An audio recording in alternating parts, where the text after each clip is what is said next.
Oke, ya. Ini permainan kotor dari oknum pejabat kepolisian di Polda Metro Jaya itu pada tingkat yang sangat mengkhawatirkan di sisi penegakan hukum lah.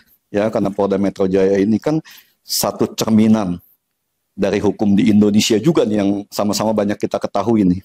Jadi sebenarnya itu kejadian saya sendiri udah hampir lupa itu ya. Karena kejadian itu terjadi tahun 2018.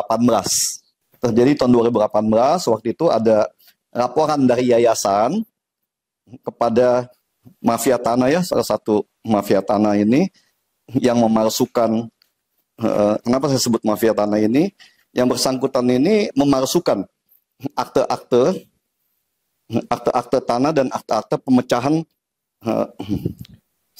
sertifikat itu dengan menggunakan surat-surat palsu. Ya.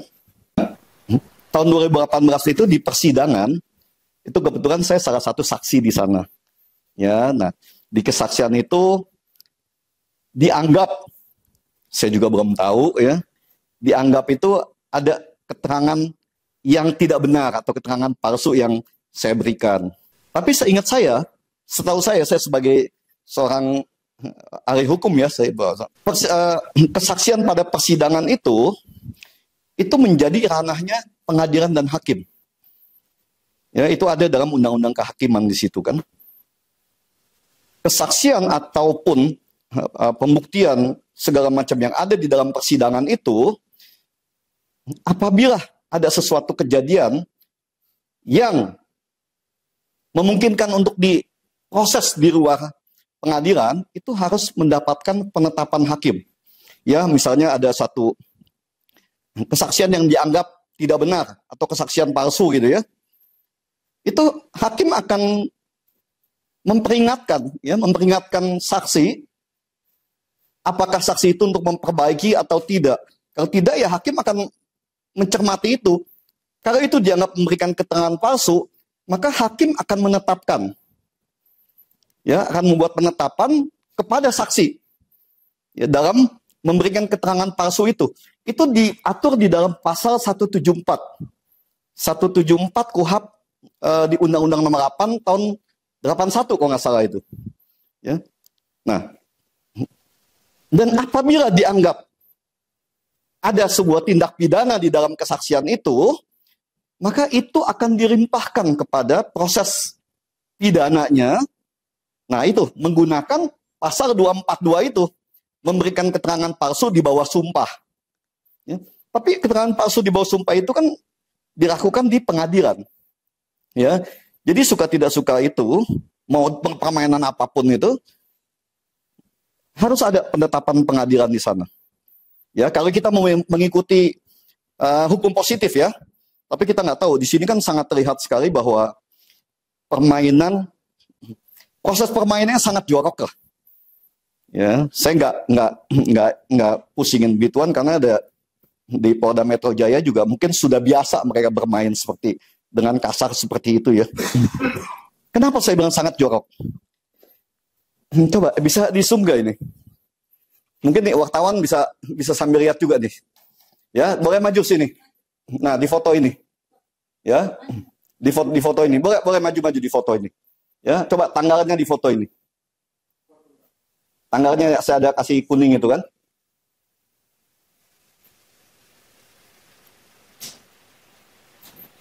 Ya. Nah, ini bisa di zoom nggak nih? Ya, lihat tanggalnya ini kan. Ya, oke. Ya. Jadi di sini sangat jelas di sini kan. Ya, laporan polisi. Ya, nomor sekian-sekian Polda Metro Jaya tanggal 17 Januari. 17 Januari 2024. Satu hari kemudian itu keluar surat perintah.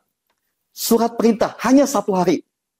Ya, di sini surat perintah penyelidikan nomor SP sekian tanggal 18 Januari 2024. Kita sangat tahu lah ya, saya sebagai advokat juga, saya sebagai dosen pengajar ilmu hukum, kita semua sangat tahu proses pelaporan sampai dengan nggak usah sampai dengan keluarnya surat perintah lah ya.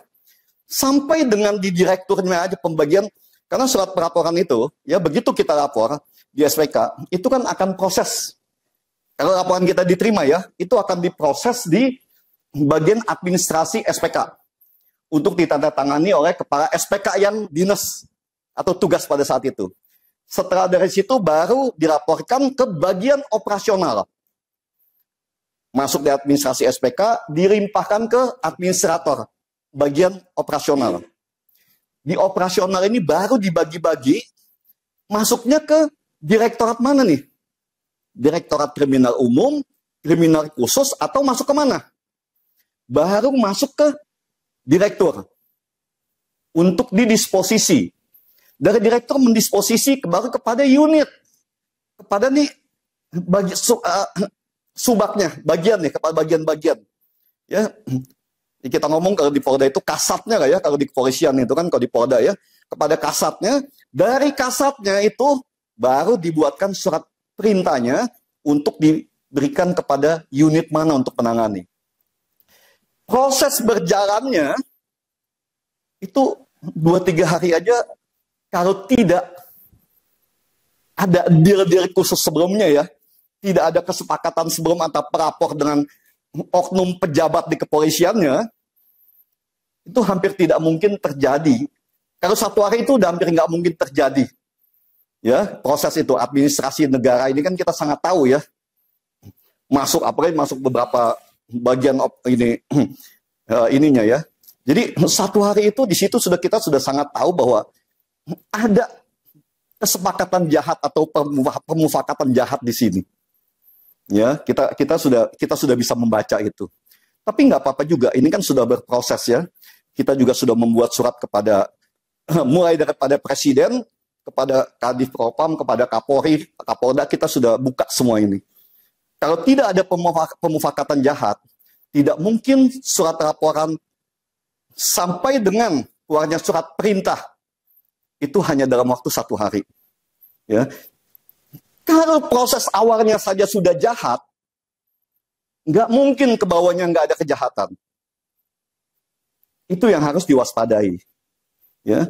Karena kalau proses awalnya sudah ada deal, ada sebuah kejahatan hukum di sana, pasti kan proses selanjutnya sudah ada pesanan-pesanan, itu nggak bisa dipungkiri. Nah, ini yang ingin saya sampaikan bahwa kritik kita ini bukan kita benci kepolisian, enggak. Justru karena kita sangat sayang, kita cinta kepolisian Republik Indonesia. Kepolisian itu milik kita.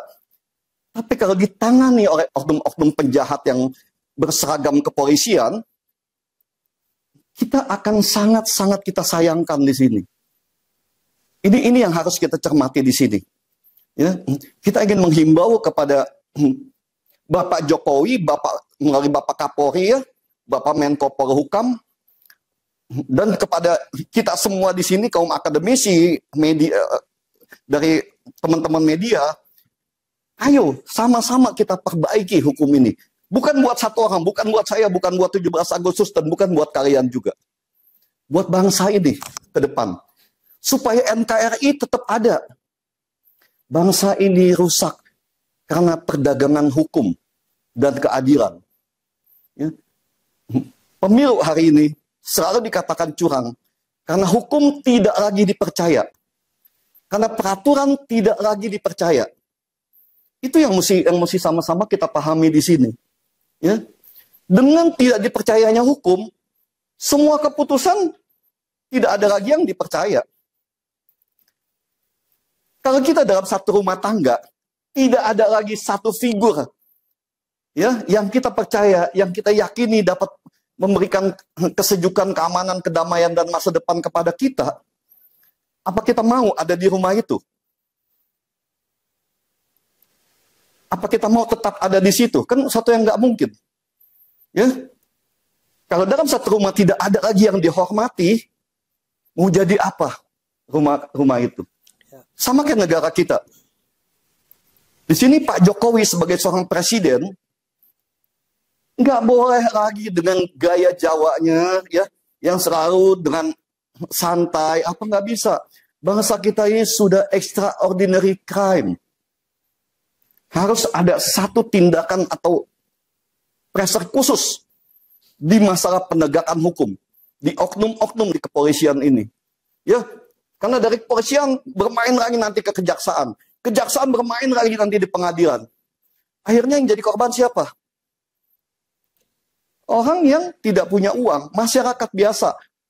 Atau orang yang tidak berani menyuap atau tidak mau menyuap. Bukan dia nggak bisa nyuap, dia bisa nyuap. Dia bisa nyogok. Dia bisa juga ikut bermain. Tapi karena cintanya kepada bangsa ini, dia ingin semua ini bisa berjalan dengan baik. Akhirnya, ya dia akan jadi korban. Itu. Ya, saya sampaikan tadi. Ayolah, ya Pak Jokowi, Pak Prabowo sekarang ini Menko Polhukam, ya, Pak Hadi Cahyanto. Karena masalah ini kan masalah mafia tanah. Masalah mafia tanah yang ingin merebut tanah yayasan. Ini yang jadi masalah utama. Karena uangnya besar, ya maka jadi mereka itu cawe-cawenya jadi banyak ini. Nama tanah kan uangnya pasti uang besar ya. Itu. Tapi kita harus jaga kepolisian kita ini. Kita harus jaga. Karena mafia tanah ini sangat jahat. Dan memang uangnya sangat banyak, kita tahu itu. Karena mereka dapat uang kan uang haram semua. Yang mereka pakai ini kan uang haram. Uang hasil ngerampok tanah-tanah masyarakat, tanah-tanah orang lain. Yang dia jual, uangnya dia bagi-bagi. Jadi dia modalin dulu untuk ngerampok, dia bagi-bagi, habis itu tanah dia jual. Itu. Ini situasi bangsa kita pada hari ini. Ya, jadi saya minta Presiden melalui Kapolri. Kalau Kompolnas saya udah nggak bisa percaya. Kompolnas itu kan hanya penyambung lidah ya. Kompolnas hanya bisa memberikan saran. Kompolnas itu suatu badan atau institusi yang sebenarnya nggak ada manfaat di sini. Ya, kita berapa kali kita juga diskusi kita memberikan ini, tapi mereka nggak punya kewenangan apapun di sana. Ya. Jadi memang di negara kita ini ada beberapa badan yang mubazir ya, hanya menghabiskan uang negara memang. Walaupun di Kompolnas itu ketuanya Menko Polhukam ya, tapi dia nggak punya kewenangan apapun untuk mengoreksi atau menindak dari oknum-oknum di kepolisian yang bejat ini. Itu yang sangat kita sayangkan. Jadi tidak ada pengawasan sama sekali di sini. Ya, ini benar-benar sesuatu yang sangat liar di sini. Dan saya benar-benar minta supaya bukan karena kasus ini, tapi ke depannya itu ya, Pak Jokowi harus benar-benar memperhatikan ini. Karena ini kan sangat terang benderang ini. Hanya 1 hari dari laporan itu bisa keluar surat perintah. Suatu yang nggak masuk dalam nalar pikiran orang waras. Karena kita tahu, mulai dari pelaporan, proses administrasi SPK, masuk administrasi operasional, masuk lagi administrasi direktur. Ya. Kita bisa 1 minggu aja itu udah sangat normal lah. Ya, sangat bagus.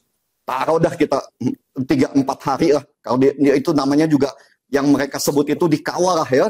Udah ada deal dengan oknum-oknum pejabatnya, jadi pada saat laporan itu sudah dikawal, ditunggu. Tapi tetap prosesnya itu tetap dijalankan. Tapi kalau 1 hari itu suatu yang nggak mungkin. Ya, berarti surat ini sudah langsung ada, baru administrasinya berjalan sendiri ini kan. Ini yang suatu yang sangat saya sayangkan ya. Jadi prosesnya sendiri saya nggak ini karena saya dianggap pada tahun 2018 itu memberikan satu keterangan palsu di pengadilan yang seharusnya tidak bisa masuk langsung ke pidana di kepolisian, pelaporan di kepolisian. Nah, harus ada sesuai dengan undang-undang positif itu harus ada penetapan dari hakim pengadilannya. Itu undang-undang. Ya, sesuai dari 242 tidak bisa berdiri sendiri, harus ada yang pasal undang-undang pasal 174 itu. Harus ada itu. Oke, itu dari saya mungkin ya.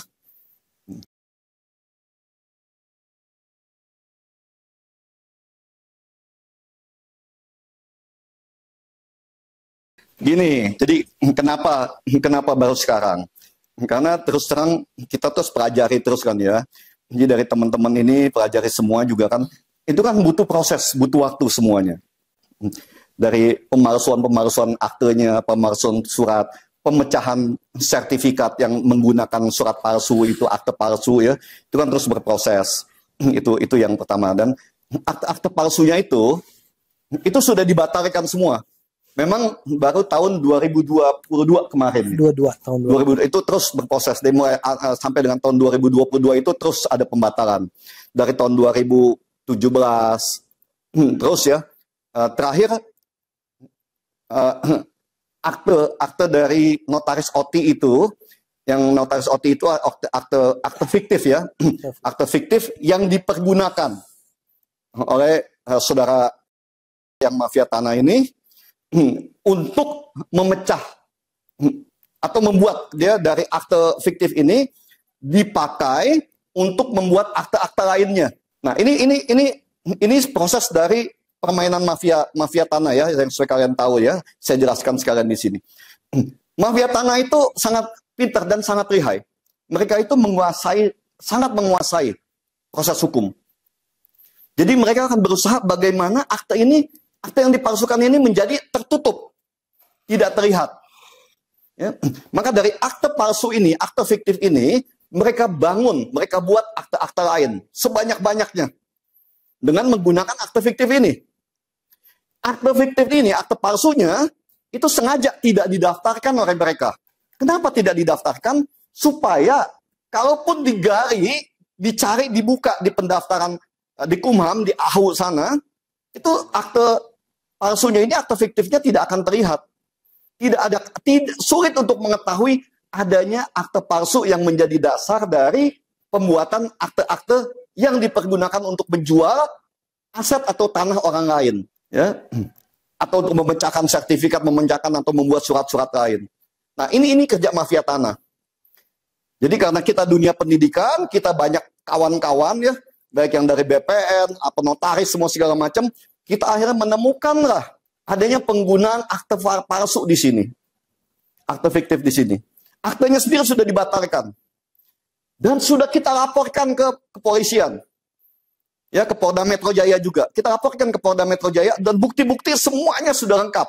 Akte palsunya, akte palsu digunakan untuk apa? Semua akte itu sudah digunakan juga, ya, untuk sebagai persaksian di persidangan, untuk memecahkan sertifikat tanah, untuk membuat akte-akte lainnya, untuk menjual, untuk menggadaikan aset tanah milik yayasan. Ya, ini kita temukan dan aktenya sendiri sudah kita batalkan. Karena pembatalan akte itu, tanah ini sendiri sebenarnya sudah dibeli atau diagunkan pada sebuah bank nasional, bank sangat besar.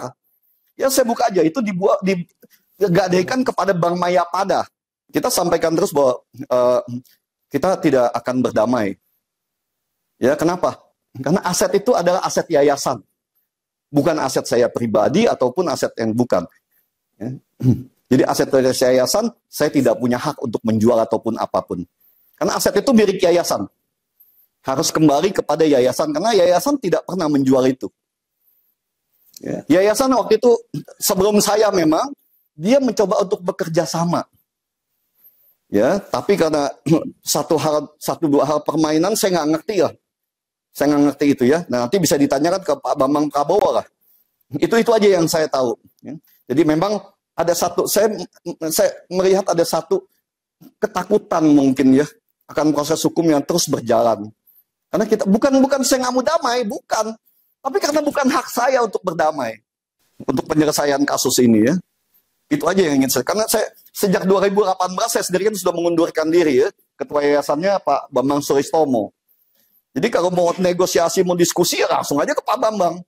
Karena saya kan udah nggak ikut-ikutan. Ya. Makanya kasus ini pun naik lagi, saya juga nggak begitu tahu. Karena memang saya tahu proses ini memang tetap berjalan. Ya. Pembatalan sertifikat dan akte-akte terus berjalan. Walaupun memang karena kita nggak ada uang, jadi nggak bisa berproses cepat ya. Semua proses dengan normal. Makanya adanya laporan polisi kita itu rata-rata tahunan.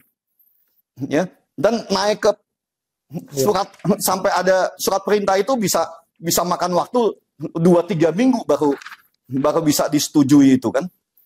Ya, makanya satu hari bisa keluar surat perintah ini Wah, ini kerjaan saya nggak ngerti lah, ya. Tapi ini pasti saya sangat menduga sangat kuat di sini pemufakatan jahat dibuat, ya. Karena kalau tanpa ada diri khusus dan tidak diambil langsung oleh penyidik, nggak mungkin bisa terjadi ini.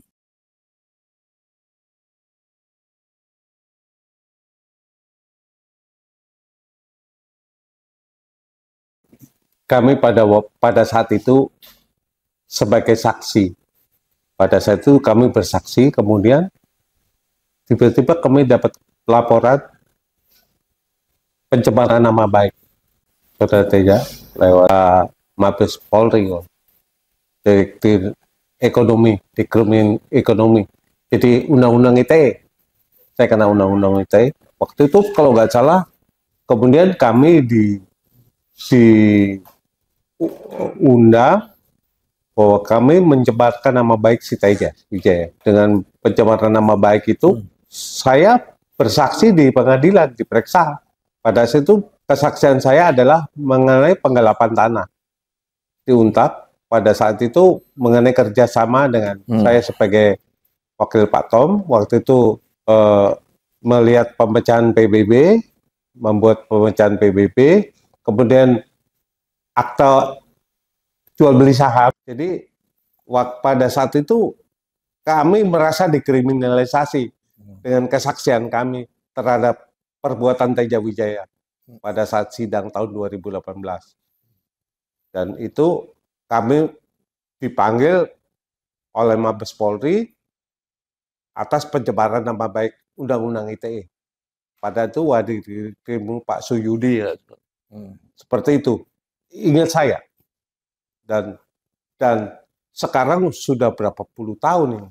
Tahu-tahu tahun 2023 Pak Rudiono Darsono dipanggil lagi mengenai sumpah palsu 242 yang pada saat saya juga sebagai saksi pada saat itu. Ada membuat kesaksian di pengadilan.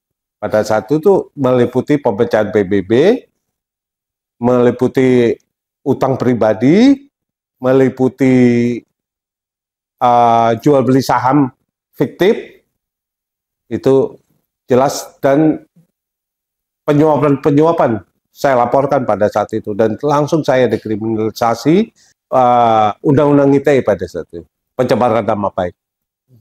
Dan sekarang udah di SP3, dan kami minta perlindungan hukum juga pada Menko Polhukam, Presiden pun juga pada saat itu. Pencemaran sumpah palsu, ya, pencemaran Pak Rudiono ini saya rasa berkaitan dengan kasus kami yang dulu dikriminalisasi juga. Untuk sekarang sama. Dan saya rasa pelaku oknumnya juga sama. Sama, kalau kita berani buka-bukaan sama. Warisnya. Jadi masih sangat berkaitan. Ya, mohon ini menjadi perhatian juga bahwa secara khusus bahwa kami bersaksi dengan fakta apa adanya dan tidak dibuat-buat.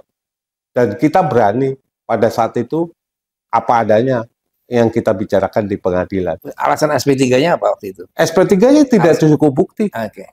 Tidak cukup bukti saya melakukan pencemaran nama baik. Padahal itu ucapan ada di pengadilan kan, bukan? Iya, di pengadilan. Artinya sih cukup. Ya, oke.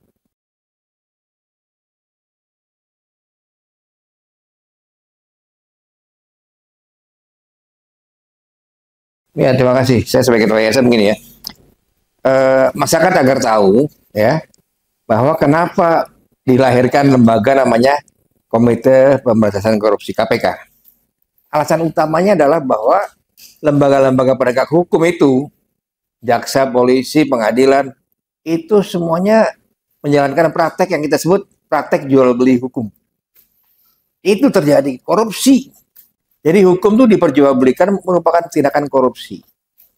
Nah itu maka lahirlah KPK. Jadi masyarakat biar tahu. Karena kebobrokan aparat penegak hukum itu, maka harus lahir KPK. Muncul lahir KPK itu. Jadi kemudian apakah setelah KPK ada, praktek jual beli hukum sudah hilang? Ternyata tidak. Ternyata makin marak. Yaitu melalui siapa? Melalui mafia-mafia koruptor tadi itu. Mafia koruptor itu memainkan hukum, tetap memperjualbelikan hukum, keadilan dan jabatan. Itu jelas tuh. Jadi setelah ada KPK ternyata juga korupsi itu dimainkan. Nah, oleh siapa? Oleh para mafia. Mafia korupsi, mafia judi, mafia narkoba, mafia tanah, dan semua mafia itu main sekarang ini. Karena apa mereka bisa main? Karena mereka masih bisa lihat peluang bahwa hukum diperjualbelikan. Peluangnya itu. Dan itu dibantu oleh siapa? Seringkali dibantu juga oleh media. Ya, media yang menyebarluaskan itu, tapi kita beruntung masih banyak media yang membela kebenaran. Nah, kalau hukum diperjualbelikan, yang menang siapa? Yang bisa beli. Yang bisa dan berani beli. Iya, kita ini tidak niat membeli praktek jual beli hukum. Kita nggak mau terlibat praktek jual beli hukum. Oleh sebab itu, saudara sekalian, selama KPK masih seperti ini, mafia terus akan bermain. Oleh sebab itu, jangan heran kalau sekarang ini Pak Rudiono ini dipanggil lagi untuk kasusnya, padahal apa yang diucapkan itu di pengadilan, dibahas sumpah sudah, sama kasusnya Pak Bambang Prabowo ini, dibahas sumpah, akhirnya tidak bisa diteruskan kasus itu. Tapi kenapa? Ini untuk mengganggu aja, mengganggu kita yang sedang menjalankan fungsi pendidikan nasional. Kita ini sedang mendidik mahasiswa untuk jadi sarjana-sarjana yang mengabdi buat negeri ini. Tapi kita mau terus diganggu. Nah, inilah kan, mafia itu sudah mulai mengganggu sistem pendidikan kita. Ini yang paling bahaya. Karena mereka memang para mafia ini ya, dan menggunakan oknum-oknum pejabat di kepolisian ini supaya bagaimana yang kemarin disampaikan kan di dalam debat, supaya rakyat kita ini tetap bodoh, tetap miskin. Itu. Ya, jadi kenapa mereka terus mengganggu ini, terutama di kita di dunia pendidikan, mereka ingin, pokoknya dunia pendidikan udah cari duit lah, jangan bikin masyarakat jadi pintar aja. Bisa kita bayangkan, mafia korupsi ini pasti kalau namanya praktek jual beli, pasti yang menang yang punya uang. Akibatnya apa? Terjadi ketimpangan sosial ekonomi, karena yang makin punya uang, yang bisa nyogok, itu makin berhasil, makin besar, rakyatnya kecil, makin tertindas. Akibat ketimpangan sosial ekonomi itu terjadi kemiskinan. Jadi nggak usah heran, rakyat sekarang harga beras naik 5.000, antre, nunggu rebutan kupon untuk beli beras. Ya, karena kemiskinan itu. Ya, nah kemiskinan akibatnya apa? Pengangguran. Pengangguran akibatnya apa? Kembali lagi pada soal kebangsaan ini. Nah, saudara sekalian, mari kita berjuang bersama Universitas 11 Agustus Jakarta, mari kita berjuang untuk melenyapkan berbagai mafia itu. Bukan hanya mafia tanah saja yang kami rasakan sekarang, mafia tanah, tapi ada mafia judi, mafia narkoba, mafia jabatan, mafia segala macam. Itu harus kita lenyapkan. Dan di sini ada Pak Rajes, rektor kita. Ini ada Pak Rudiono, Dewan Pembina, dan itu Pak Prabowo. Jadi kita harus berjuang untuk itu. Terima kasih.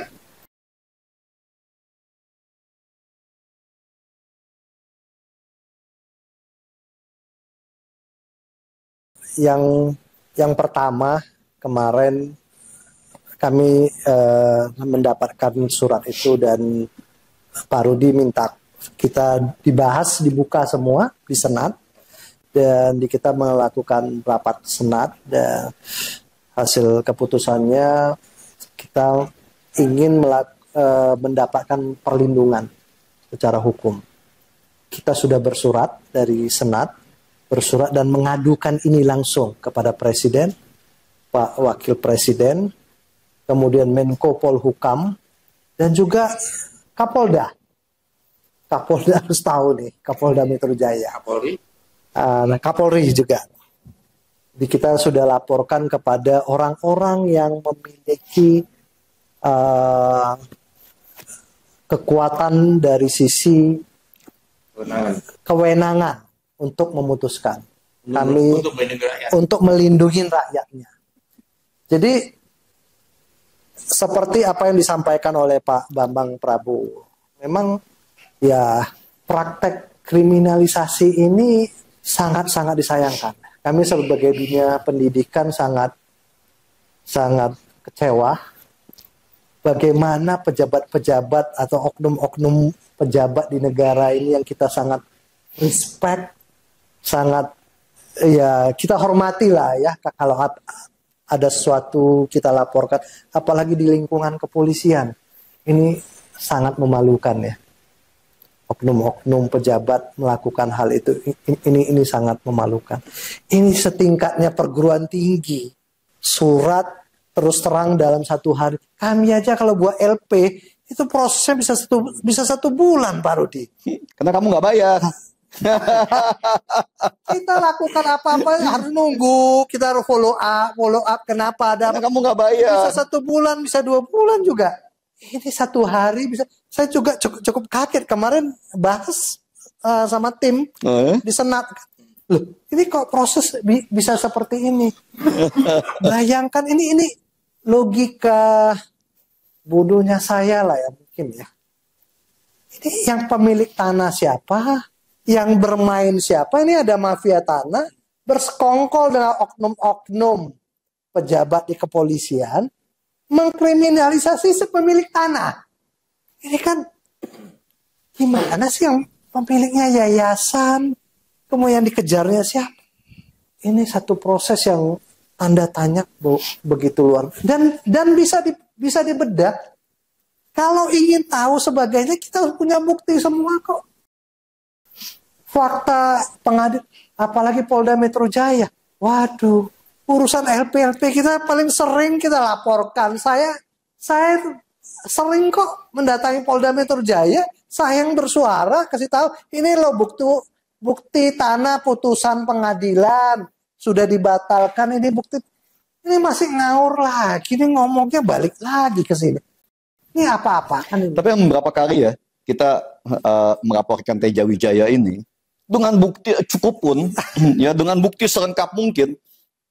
Kalau pejabatnya memang seperti ini, kita berapa kali ini nggak jalan, tetap nggak jalan. Nggak jalan. Kita kasih proses semua segala macam nggak jalan. Maka saya didatengin untuk membuat perdamaian.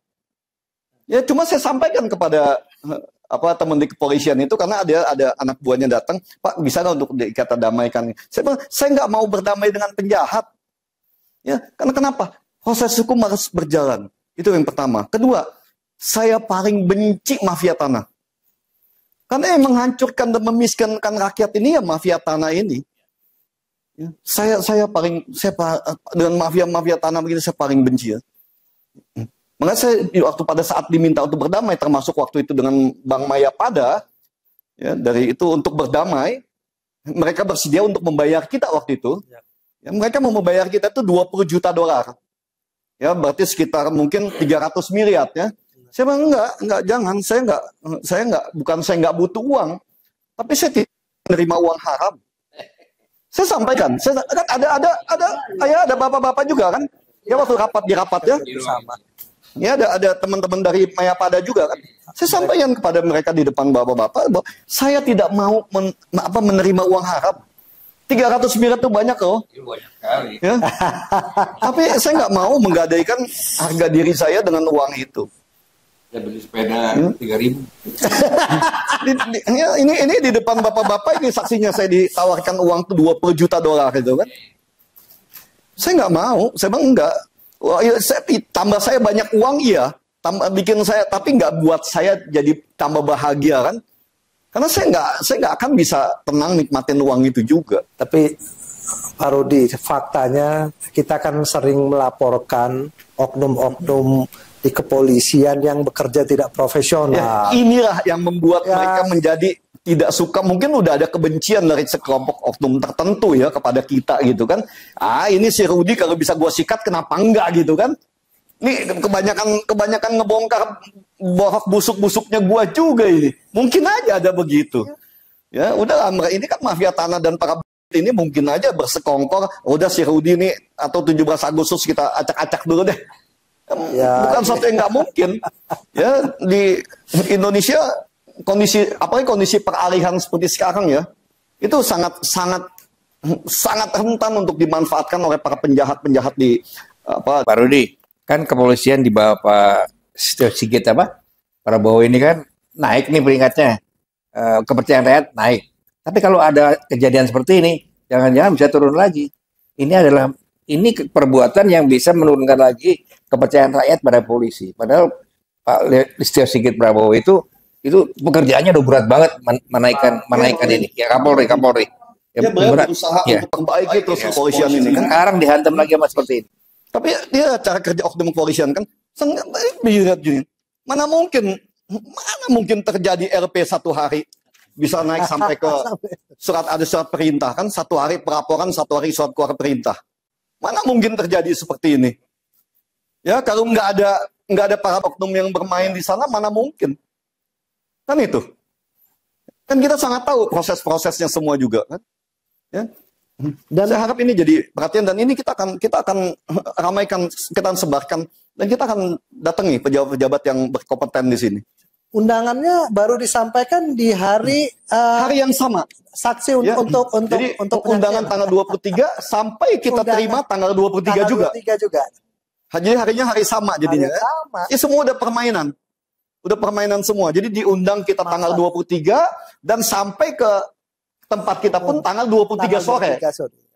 Ya, undangan 23 pagi. Ya. Nyampainya 23 sore. Udah lah, ini kan kok permainan ya kita nggak bisa apa-apa kan. Kalau di atasnya udah ada deal, kamu mau bilang apapun juga udah nggak ada guna. Karena kesepakatan para bandit udah bermain.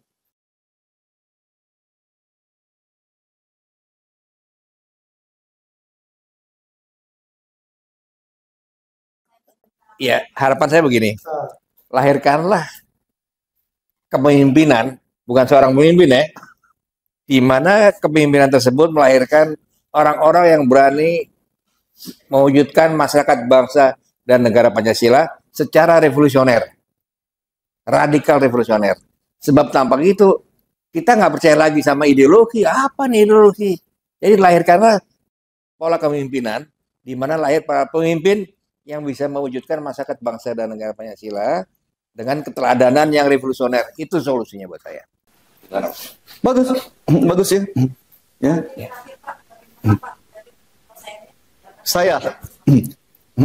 Saya tidak akan berdamai dengan penjahat. Saya akan ikutin. Ya, apapun resikonya saya akan jalanin. Saya nggak pusing. Tapi untuk diketahui bahwa saya tidak akan berdamai dengan penjahat. Ya, saya tidak akan berdamai dengan para maling. Ya, itu dari saya. Terima kasih. Ya, dari sisi pendidikan kita harus mendidik bangsa ini. Aturan hukum harus ditegakkan, kepastian hukum harus ada. Jangan mempermainkan hukum demi kepentingan ya sesaat organisasi tertentu atau untuk memperkaya diri. Mungkin itu deh. Ya, kami harap bahwa kebenaran lah yang akan kita buka. Bukan ini karena kita tidak benar. Kita berani karena benar, apapun kita akan maju.